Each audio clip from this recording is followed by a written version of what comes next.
Rampalli double bedroom, 48 block. So ఇప్పుడు మనం చూస్తున్నది Rampalli double bedroom housing colony. ఇక్కడ 2024లో డిసెంబర్న అలాట్మెంట్ చేసిన ప్రజలు భయాందోళనకు గురవుతున్నారు.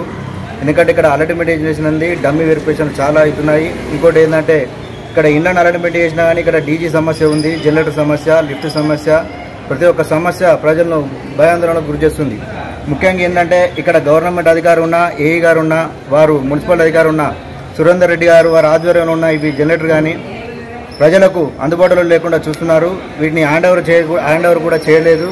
వీటి వెండర్ ఎవరు కూడా ప్రజలకు తెలియదు. ఫైర్ ఎగ్జిక్యూటర్ సమస్య ఇంకా చాలా తీవ్రతగా ఉంది.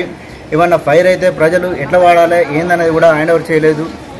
వీటి సమస్య సాల్వ్ కావాలంటే ఇక్కడ ఎవరైతే డబుల్ బెడ్రూమ్ సంబంధించిన ప్రభుత్వ అధికారులు ఉన్నారో వెంటనే వారి సంబంధించిన వెండర్లను పిలిచి ప్రజలకు ప్రతి ఒక్క బ్లాక్లో వాటి డాక్యుమెంట్ హ్యాండ్ ఓవర్ చేసి ఎలా వాడాలో చూపాలనిగా కోరుతున్నాం. కలెక్టర్ గారికి కూడా ఇది విజ్ఞప్తి చేస్తున్నాం. చూస్తున్నది Rampalli double bedroom fire executor వాటర్ది. పైన 5 HP టెర్రస్ మీద 5 HP మోటార్ ఉంటుంది. ఈ శిథిలావస్థలో చేరుకున్నాయి. మీరు చూస్తున్నారు జంగు తుప్పుబట్టి పోతున్నది. దీనికి సంబంధించిన వెండర్ కానీ అధికారి కానీ ఇక్కడ ఎవరు రాలేదు. ఇది ఎలా వాడాలో కూడా చూపలేదు.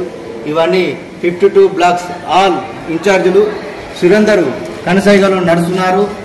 ఆయన మున్సిపాలిటీ ఏఈ సురేందర్ గారు, మీరు ఇవి ప్రజలకు సంబంధించిన ఆస్తి కనుక మీరు ఈ డాక్యుమెంట్ వెంటనే ప్రజలకు ప్రతి ఒక్క బ్లాక్లో అలాట్మెంట్ చేయాల్సిందే కోరుతున్నాము.